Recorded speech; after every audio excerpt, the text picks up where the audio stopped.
that God enjoyed coming down to his creation and just walking around. இந்த வசனத்தின் மூலமாக நாம் தெரிந்து கொள்கிறது என்னவென்றால் பிதாவாகிய தேவன் தாம் சிருஷ்டித்த அவருடைய சிருஷ்டிகளாகிய நம்மோடு கூட நம் மத்தியில் வந்து நம்மோடு கூட உலாவி நம்மோடு கூட ஐக்கியமாக இருப்பதில் அவர் சந்தோஷப்படுகிறவராக இருக்கிறார். We see that the Holy Spirit hovered over the earth. பரிசுத்த ஆவியானவர் ஜலத்தின் மேல் அசைவாடிக் கொண்டிருந்தார் என்று பார்த்தோம். Like the egg, the chicken hovers over the egg nest. கோழி தன் முட்டைகளின் மீது குஞ்சுகளின் மீது அசைவாடுவதை போல. There's no place in the Bible that says the Holy Spirit stopped hovering over the earth. இந்த ஆதியாகமம் 1ஆம் அதிகாரத்திலே ஆவியானவர் அசைவாடி கொண்டிருந்தார் என்று நாம் வாசித்தோம். அது எங்கேயாவது அசைவாடி முடிந்து விட்டது என்று எங்கேயுமே அது குறிப்பிடப்படவில்லை. Whenever God does something significant, he makes a big significant deal of it. தேவன் எப்பொழுதெல்லாம் ஒரு முக்கியமான காரியத்தை செய்கிறாரோ அதை உண்மையிலேயே மிகவும் முக்கியமான காரியமாகவே செய்கிறார். He specifically mentions the Holy Spirit hovering over the earth. அங்கு பரிசுத்த ஆவியானவர் ஜலத்தின் மேல் பூமியின் மேல் அசைவாடி கொண்டிருந்தார் என்பதை சாதாரணமாக ஏதோ தேவையில்லாமல் அது குறிப்பிடப்படவில்லை, ஒரு முக்கியமான காரணத்திற்காகவே அங்கு குறிப்பிடப்பட்டிருக்கிறது. When Jesus came, he sent angels to proclaim his birth. இயேசு கிறிஸ்து இந்த உலகத்திலே வந்தபோது அவர் பிறப்பதற்கு முன்பாக தேவதூதர்கள் வந்து இயேசு கிறிஸ்துவினுடைய வருகையை குறித்து முன்னறிவித்தார்கள். And after the work of the cross, he sent the Holy Spirit in the 2nd chapter of Acts, and everybody knew about it. இயேசு கிறிஸ்து உயிரோடு எழுந்த பின்பு, கல்லறையிலிருந்து உயிரோடு எழுந்த பின்பு அவர் பரிசுத்த ஆவியானவரை அனுப்பி, அப்போஸ்தலர் 2ஆம் அதிகாரத்திலே நாம் வாசிக்கிறோம், பரிசுத்த ஆவியானவரை அனுப்பி பூமியின் மீது எங்கும் சாட்சிகளை அவர் ஏற்படுத்தி இருக்கிறார். And with that he brought the gifts of the Spirit. பரிசுத்த ஆவியானவரோடு கூட அவர் நமக்கு வரங்களை கொடுத்திருக்கிறார். The gifts of the Spirit are manifested through the Holy Spirit. பரிசுத்த ஆவியானவரின் வரங்கள் பரிசுத்த ஆவியானவரின் மூலமாகவே செயல்படுத்தப்படுகின்றன, வெளிப்படுத்தப்படுகின்றன. There's some foolish men that say that the gifts of the Spirit are not for today. அநேகர் புத்தி இல்லாதவர்கள் தான் இப்படி சொல்லுவார்கள், பரிசுத்த ஆவியானவரின் வரங்கள் இப்பொழுதெல்லாம் செயல்பட முடியாது என்று சொல்லுகிறவர்கள். Tell me where in the scripture it says the Holy Spirit is no longer doing his work. பரிசுத்த ஆவியானவர் இன்னும் தொடர்ந்து செயல்பட்டு கொண்டு இருக்கவில்லை என்று சொல்லுகிற வசனம் எங்கேயாவது நாம் வாசிக்க முடியுமா? I was very curious as to why and where that doctrine came about. இப்படிப்பட்ட போதனைகள் எங்கிருந்து வந்தது, யார் கொண்டு வந்தது என்பது மிகவும் குழப்பமாகவே இருக்கிறது. I studied it a few weeks ago. It's not in my notes, but there's a few things I remember. நான் நோட்ஸ் எடுத்துட்டு வரல, ஆனா சில விஷயங்கள் இப்பொழுது எனக்கு ஞாபகம் வருவதனாலே நான் சொல்லுகிறேன். There was a man, I don't know his name, it's a long name. I don't think it was Indian, but it was another language.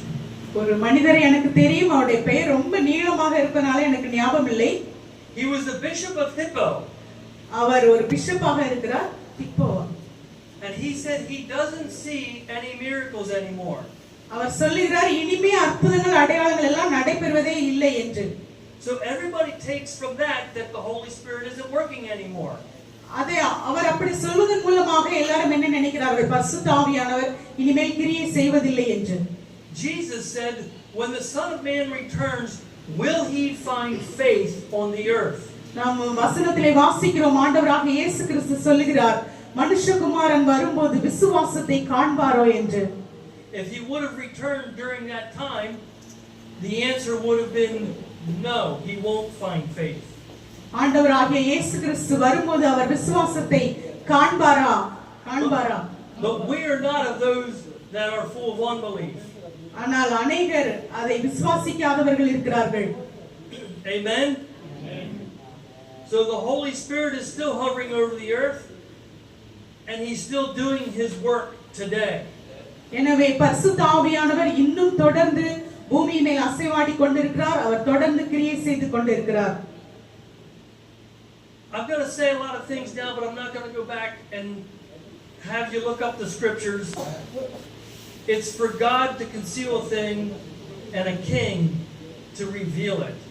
Be a king, take what I'm saying, and go back and research it out for yourself.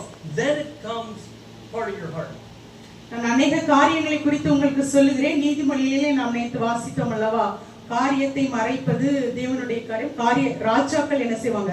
காரியத்தை ஆராய்ந்து பார்ப்பார்கள். இப்ப நீங்கள் ஒரு ராஜாக்களை போல இருந்து இப்பொழுது கற்றுக்கொள்ளுகிற காரியங்களை இன்னும் அதிகமாக ஆராய்ந்து ரகசியங்களை கண்டுகொள்ள வேண்டும் என்று நான் விரும்புகிறேன்.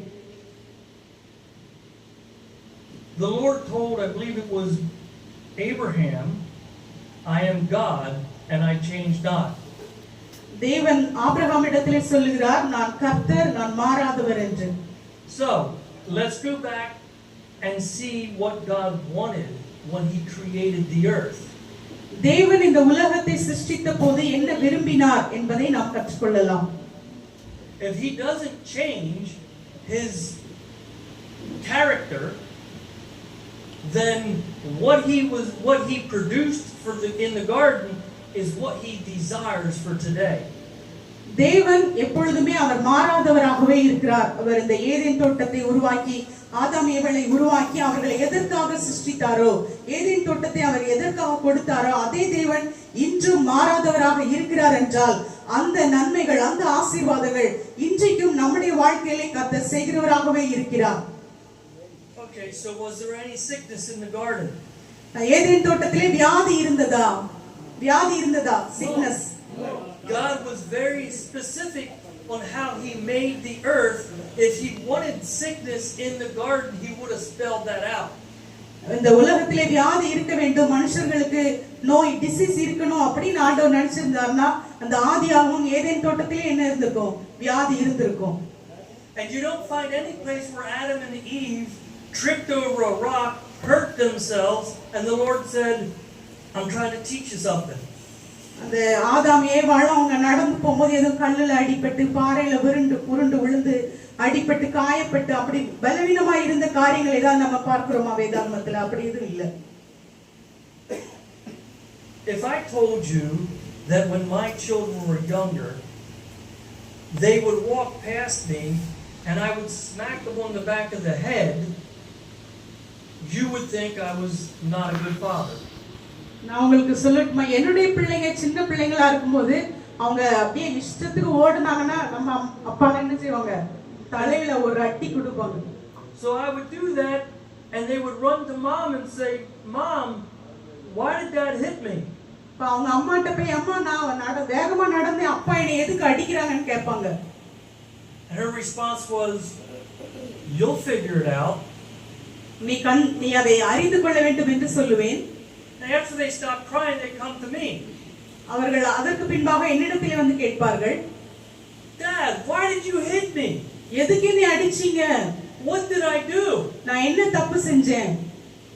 That's okay, you'll figure it out. Okay நீ கண்டு கொண்டாய், உனக்கு தெரிஞ்சிருச்சுன்னு சொல்லுவேன். You go figure it out. நீயே கண்டுபிடித்துக்கோ அப்படின்னு சொல்லுவேன். You would probably accuse me of child abuse. நான் ஒருவேளை தப்பு செய்ததாக நீ நினைக்கலாம். But that's what we do with God. இப்படிதான் நம்ம ஆண்டவரிடத்திலே நம்ம இப்படிதான் நடந்து கொள்ளுகிறோம். Somebody has an accident, their car breaks down, there's troubles in their house. He said, well, the Lord's just trying to teach them something. They'll figure it out. நம்ம ஒருவேளை ஒரு ஆக்சிடென்ட் ஆச்சு, இல்லைன்னா கார் ஏதோ உடைஞ்சு போச்சு, வீட்டுல ஏதோ பிரச்சனை வந்துச்சு, என்னன்னாலும் நம்ம நிறைய பேர் நம்ம என்ன நினைக்கிறோம்? ஆண்டவர் தான் இதை கொடுத்துட்டாரு அப்படி. ஆனா அதுல இருந்து நம்ம கற்றுக்கொள்ள வேண்டிய பாடங்களை நாம் தான் கற்றுக்கொள்ள வேண்டும். God has to apologize to a lot of people. இப்போ இந்த காரியங்கள் உண்மையாக இருக்கும் என்று சொன்னால் ஆண்டவர் வந்து நிறைய பேட்ட வந்து சாரின்னு எவ்வளவு பேட்ட ஆண்டவர் சாரி கேட்கணும்? Because there are people that are righteous and don't sin. ஏன்னா அநேக நீதிமான்கள் இருக்கிறார்கள், பாவம் செய்யாதவர்கள். But they have accidents. ஆனா அவங்களுக்கும் ஆக்சிடென்ட் நடக்குது. But if it's a Christian and they have an accident, right away everybody's trying to figure out what God's trying to teach them. அப்போ ஒரு கிறிஸ்டியனுக்கு வந்து ஆக்சிடென்ட் நடந்துச்சுன்னா உடனே மக்கள் என்ன சொல்றாங்க? இந்த ஆக்சிடென்ட் மூலமா அவருக்கு ஆண்டவர் என்னத்தையோ சொல்ல விரும்புறாரு, ஆண்டவர் என்ன சொல்ல விரும்புறாரு அப்படின்னு சொல்றாங்க. The accident never happens when the sin occurs. இந்த பாவத்தினால் ஆக்சிடென்ட் நடக்கிறது என்று சொல்ல முடியாது. So how can we say the two are together, and how can we know that God's disciplining us if we don't know what we did? இப்போ அந்த அவங்க பையனை பத்தி சொன்னார்ல, வேகமா நடந்தா மண்டையில அடிச்சு மெதுவா நட, ஒழுங்கா நடன்னு சொல்ற மாதிரி, அது ஒருவேளை நம்ம பாவத்தினாலயா இல்லைன்னா நமக்கு எதுவும் சொல்ல வராங்களா, நம்மள ஒழுக்கப்படுத்துறாங்களா அப்படின்னு எப்படி நம்ம கண்டுபிடித்துக் கொள்வது? The wisdom of God is foolishness to man. தேவனுடைய ஞானம் மனுஷனுக்கு பைத்தியமாக இருக்கிறது. And the wisdom of man is foolishness to God. மனுஷனுடைய ஞானம் தேவனுக்கு பைத்தியமாக இருக்கிறது. That kind of theology makes no sense. இப்படிப்பட்ட தத்துவங்கள், வேத தத்துவங்கள் நமக்கு ஒண்ணுமே புரியல. If I treated my children that way, என்னுடைய குழந்தைகளை நான் அவிதமாக நடத்தி இருந்தால், there would be no relationship with them. அவர்களோடு கூட எனக்கு உறவு இல்லாமல் இருக்கும். Trust me, I disciplined my children. நான் என்னுடைய பிள்ளைகளை ஒழுக்கத்தில் நடத்துகிறேன். But there's a correct way to discipline, and then there's the wrong way to discipline. அவர்களை ஒழுக்கத்திலே நடத்துவதிலேயும் சரியான முறை, தவறான முறை என்று இருக்கிறது. I would always take my children to a specific place, my bedroom or something like that. நான் எப்பொழுதுமே என்னுடைய பிள்ளைகளை என்னுடைய பெட்ரூம் கூப்பிடுவேன், அப்படி இல்ல ஒரு தனியான ஒரு இடத்துக்கு கூப்பிடுவேன். And we would discuss what they did wrong. அவங்க என்ன தப்பு செஞ்சாங்கன்னு நானும் என் பிள்ளைகளும் மாத்திரம் கலந்து ஆலோசிப்போம். And then if there was discipline needed, we would discipline. அவங்கள கரெக்ட் பண்ண வேண்டிய விஷயம் இருந்துச்சுன்னா நான் அவங்கள அப்படி கனிவாக நான் அவர்களுக்கு சொல்லுவேன். But yet we don't hold God to that standard. We just think he disciplines us whenever. ஆனா நம்ம ஆண்டவர் நம்ம இப்படி நினைக்கிறது இல்ல. ஆண்டவர் எப்பவுமே நம்மள அப்படியே அடிச்சு அப்படி ஆக்சிடென்ட் அப்படிதான் நம்மள டிசிப்ளின் பண்ணுவாருன்னு நினைக்கிறோம். We need to get rid of those thoughts. I grew up in a church where that was taught. இப்படிப்பட்ட எண்ணங்களில் இருந்து நாம் வெளியே வர வேண்டும். நான் அப்படிப்பட்ட எண்ணங்களை போதிக்கிற திருச்சபையில் வளர்ந்தவன். And in all honesty, I still sometimes can think that way after all these years. உண்மையா சொல்லணும்னா இவ்வளவு வருஷம் இந்த சத்தியங்கள் எல்லாம் அறிஞ்சதுக்கு அப்புறமும் திடீர் சடனா ஆண்டவர் தான் இதை செய்றார் அப்படின்னு எனக்கு வந்துரும். Well, that's not going to happen because God's mad at me. இது தேவனுக்கு இந்த பிடிக்கல, நான் தேவனுக்கு பாவம் செஞ்சிட்டேன், அதனால தான் நடந்தது அப்படின்னு எண்ணம் தானாக வந்து விடுகிறது. It hurts your relationship with Jesus. இப்படிப்பட்ட எண்ணங்கள் தேவனுக்கும் உங்களுக்கும் உள்ள உறவிலே காயத்தை ஏற்படுத்துகிறது, பாதிப்பை ஏற்படுத்துகிறது. If we can't find it in the garden, it didn't happen. இந்த ஏதேன் தோட்டத்திலே இப்படிப்பட்ட காரியங்கள் நடந்ததா என்று நாம் பார்க்க வேண்டும். God loves his creation. தேவன் தாம் சிருஷ்டித்தவைகளை நேசிக்கிறார். When did sin enter the world? உலகத்திலே பாவம் எப்பொழுது பிரவேசித்தது? At the fall. அவர்கள் விழுந்த போது, பாவம் கீழ்ப்படியாத போது. Sin, sickness, disease, rebellion, all those things happened after Satan took authority from Adam and Eve. பாவம், வியாதி, ஏமாற்றம், இந்த காரியங்கள் எல்லாமே சாத்தானானவன் மனுஷனிடத்திலிருந்து அதிகாரத்தை பறித்துக் கொண்ட பிற்பாடு வந்தது. I've heard people say, மக்கள் சொல்லுவதை கேட்டிருக்கிறேன், God uses Satan to teach people. தேவன் சாத்தானை பயன்படுத்தி மக்களுக்கு கற்றுக் கொடுக்கிறார் என்று. There's no evil in God, so he uses Satan to do the evil work. தேவனிடத்திலே தீமை எதுவுமே இல்லை, அவர் முழுவதும் நன்மையாக இருக்கிறார், அதனால சாத்தானை வச்சுதான் அவர் தீமை எல்லாம் சொல்லி கொடுக்கிறாரு அப்படின்னு. Let me tell you this. நான் உங்களுக்கு சொல்லுகிறேன், Satan is a defeated person. Satan is a defeated being. சாத்தான் ஒரு தோற்று போன நபர். I don't think him and God talk a whole lot. அவன் மூலமாக இயேசு நம்மோடு பேசுவாராம். And God definitely does not talk that much that he can talk to the devil about you, and everybody in the earth. He does. He doesn't talk to the devil enough to talk about everybody on the earth. தேவன் நம்மோடு கூட தான் பேசுகிறார். நம்ம ஒவ்வொருவரோடும் கர்த்தர் பேசுகிறார். ஆனால் சாத்தானோடு அவர் பேசுவதில்லை. They don't communicate since Satan has been defeated. அவங்க ரெண்டு பேரும் சாத்தான் வந்து தோற்று போனதுல இருந்து சாத்தான் தேவனோடு கூட அவனுக்கு நெருங்கிய உறவு இல்ல சாத்தானுக்கு. See, people take looking at the scriptures through the eyes of the flesh. They look at Job. அந்த மாம்ச கண்களினாலே இந்த வசனத்தை பார்க்கிறவர்கள் யோபின் வாழ்க்கையை எடுத்துக்கொள்கிறார்கள். And because Satan went to God and said, "Look at Job," சாத்தான் கர்த்தரிடத்திலே போய் யோபை பாரும், நீர் ஆசீர்வதிக்கிறீர் என்று சொல்லுகிறான். he only worships you because he has it so good. அவனுக்கு இவ்வளவு ஆசீர்வாதங்கள் நீ கொடுத்திருப்பதனால தான் அவன் உனக்கு பயந்திருக்கிறான் என்று சாத்தான் சொல்லுகிறான். Where those people miss it is God said, "Behold, he's in your hand." இயேசு சொன்னார், இதோ அவன் உன் கரத்தில் இருக்கிறான் என்று சொல்லி சாத்தானிடம் சொன்னார். The Lord told Job to sacrifice for his children one time. The Lord told Job to sacrifice for his children one time. தேவன் யோபினிடத்திலே சொன்னார் தன்னுடைய பிள்ளைகளுக்காக பலிகளை செலுத்த வேண்டும் என்று சொல்லி. But if you read Job, he continued to sacrifice. அவர் ஒரு முறை பலியிட சொல்லி சொன்னார். ஆனால் இந்த யோபு மீண்டும் மீண்டுமாக திரும்ப பிள்ளைகளுக்காக அவர் பலி செலுத்தி வந்து கொண்டிருந்தார்.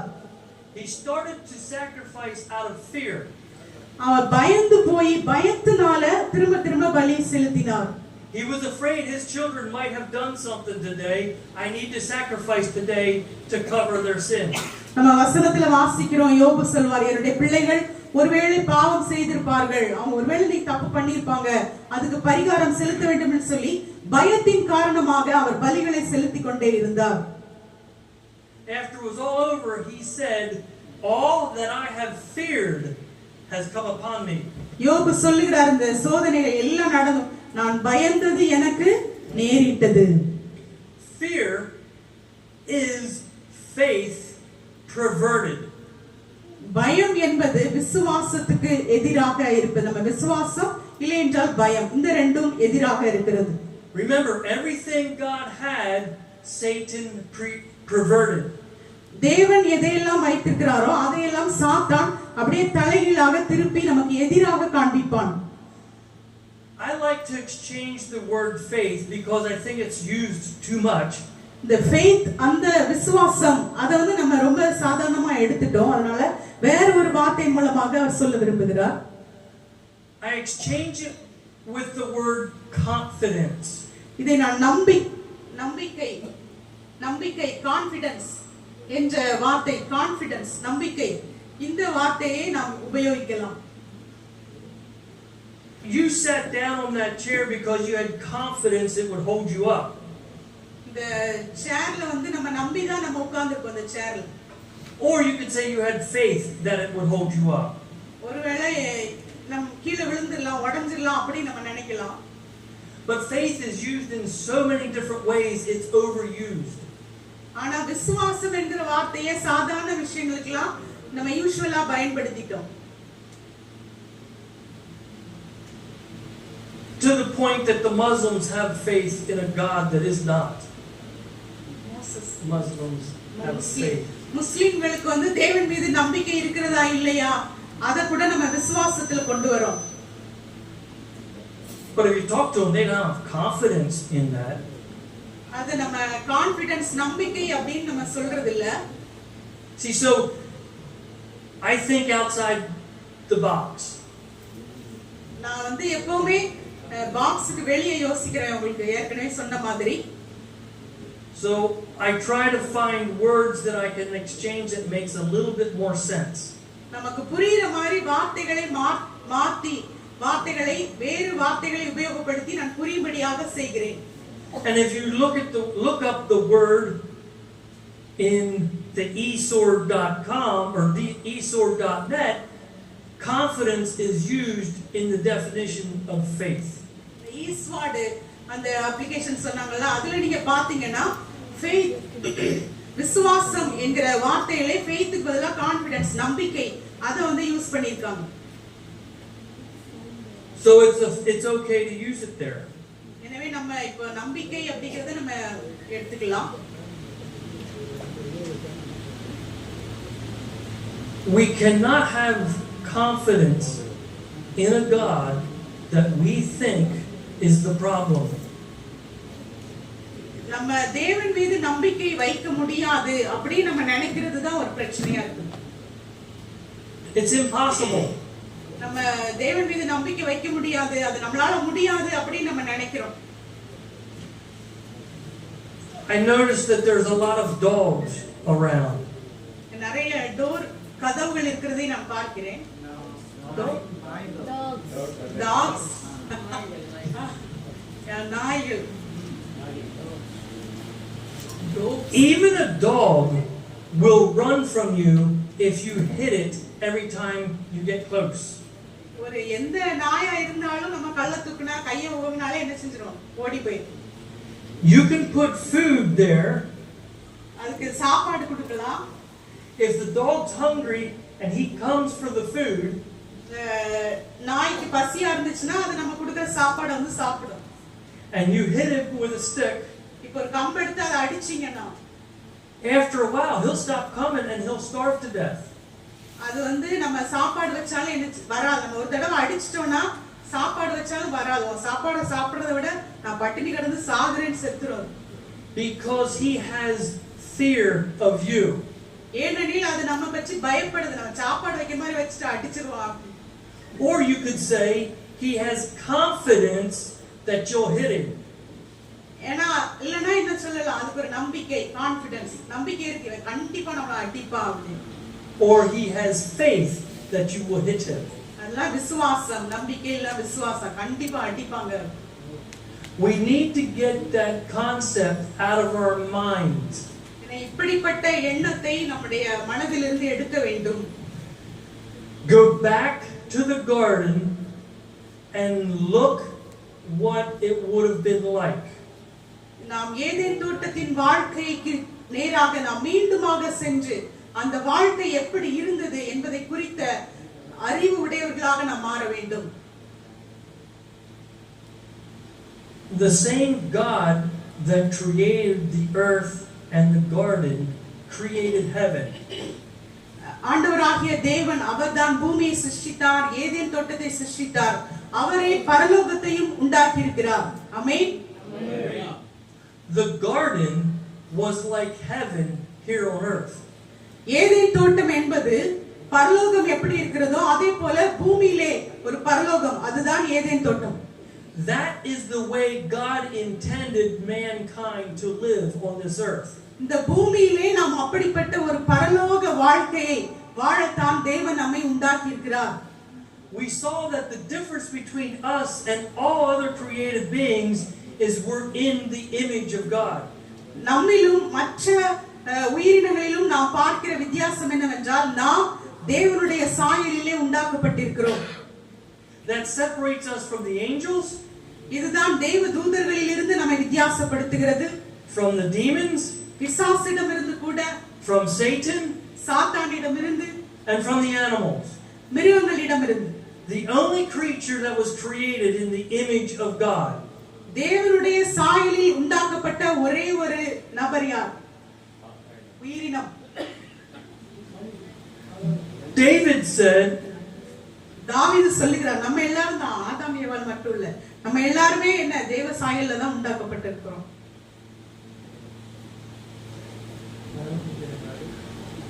Psalms 8 verse 4. சங்கீதம் 8:4. சங்கீதம் Psalms 8:4. What is man that thou art mindful of him, and the son of man that thou visitest him? வாசிக்கிறீங்களா? பாஸ்டர்ஸ் யாராவது வாசிக்கிறீங்களா? சங்கீதம் 8:4. மனுஷனை நீ நினைக்கிறதற்கும் மனுஷகுமாரனை நீ விசாரிக்கிறதற்கும் அவன் ஏமாத்திரம் என்கிறேன். ஆமென். நீதானே தேவதூதரையோ சற்று 4 மட்டும் தான். Okay. Amen. Thank you. So who are we that God even thinks of us? நம்மள பத்தியே ஆண்டவர் நினைச்சிட்டு இருக்காரு. அந்த அளவுக்கு நமக்கு என்ன தகுதி இருக்குது? For thou hast made him a little lower than the angels, and hast crowned him with glory and honor. அவனை தேவதூதரிலும் சற்று சிறியவனாக்கினீர். மகிமையினாலும் கனத்தினாலும் அவனை முடிசூட்டினீர். Thou hast made him to have dominion over the works of thy hand, and thou hast put all things under his feet. உம்முடைய கரத்தின் கிரியைகளின் மேல் நீர் அவனுக்கு ஆளுகை தந்து சகலத்தையும் அவனுடைய பாதங்களுக்கு கீழ்ப்படுத்தினீர். David, under the old covenant, living a carnal life, understood that all things were under our feet. தாவீது இவர் பழைய உடன்படிக்கையிலே வாழ்கிறவர். அவர் மாம்ச கண்களினாலே அவர் காரியங்களை பார்க்கிறவர். அவருக்கு கர்த்தர் வெளிப்படுத்தி இருக்கிறார். தேவன் அவர் எல்லாவற்றையும் அவனுடைய பாதங்களுக்கு கீழ்ப்படுத்தி இருக்கிறார் என்று சொல்லி.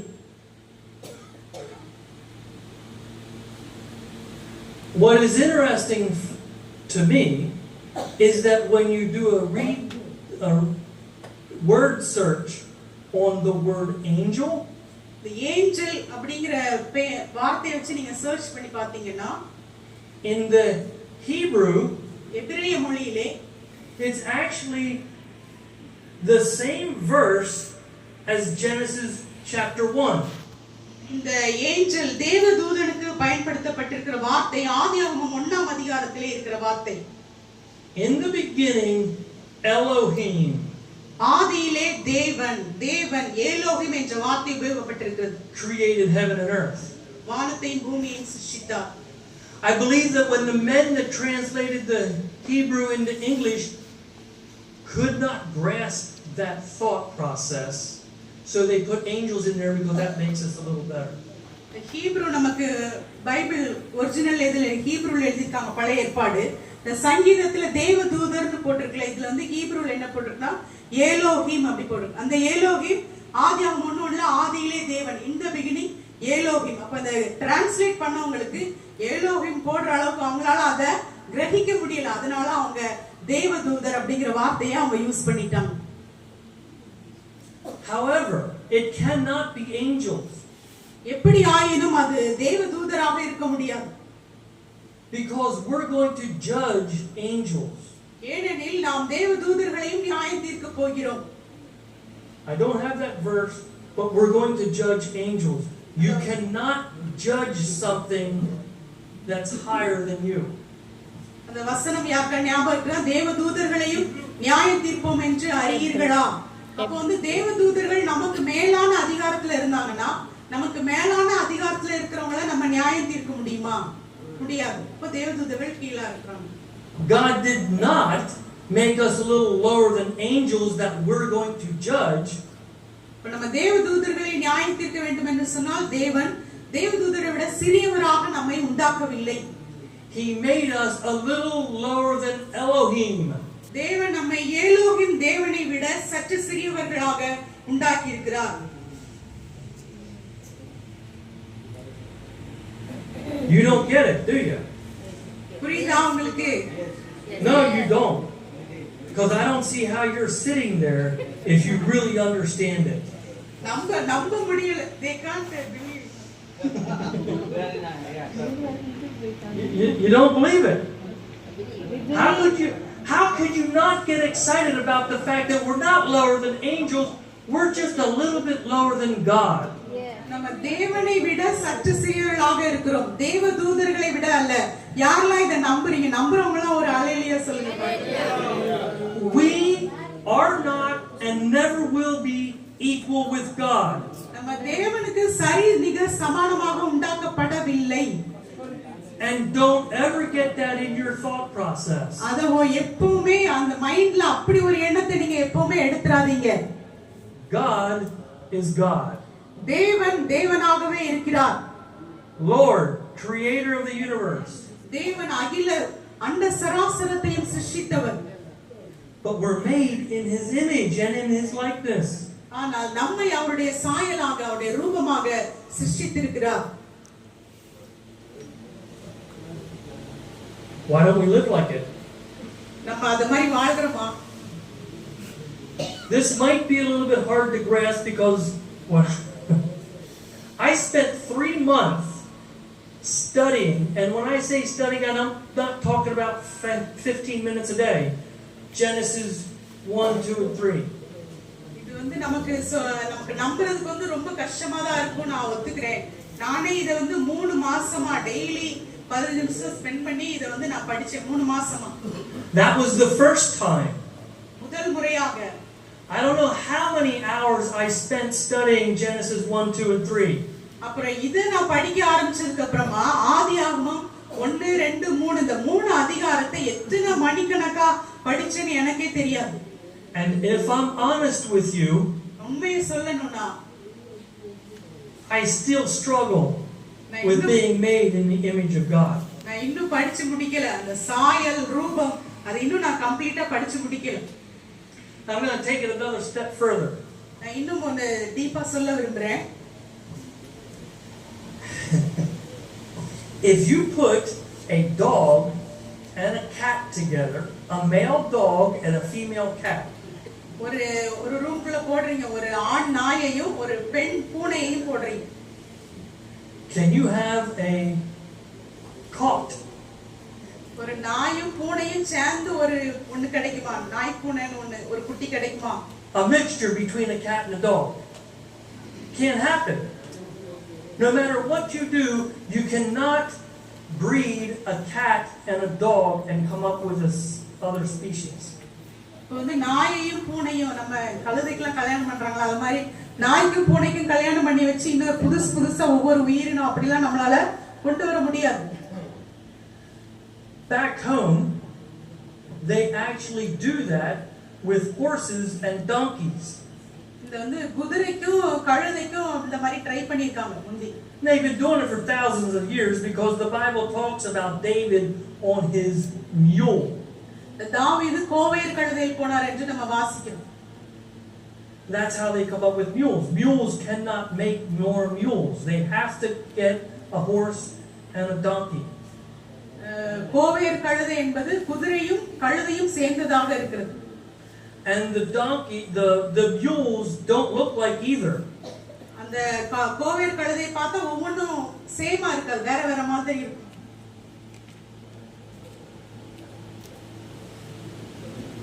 Do you love me? உங்களுக்கு என்ன பிடிக்குதா?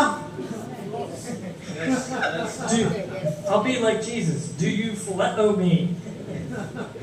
இயேசு பேதுரை பார்த்து கேட்டது போல என்னை நேசிக்கிறாயா அப்படின்னு கேக்குறார். How did Jesus come into the earth? இயேசு இந்த உலகத்துக்கு எப்படி வந்தார்? Through Mary, correct? மரியாள் மூலமாக, கன்னி மரியாள் மூலமாக. If we're not the same species as God, how did God implant His seed into a separate, complete, different species? நம்ம வந்து தேவனுடைய சாயலிலும் அவருடைய ரூபத்திலே இல்ல அப்படின்னு சொன்னா இயேசுடைய அந்த குழந்தையின் கருவை எப்படி ஒரு நாய் பூனைக்கு அப்படிலாம் வைப்பாங்களா? வைக்க மாட்டாங்கல்ல, மனுஷனுக்கு தான் வச்சிருக்காங்க. ஏன்னா நம்ம வந்து தேவ சாயல்ல படைக்கப்பட்டிருக்கோம். He created a being that was 100% God and 100% man. தேவன் இந்த பூமியிலே 100% தேவனாகவும் 100% மனிதனாகவும் அவதரித்தார்.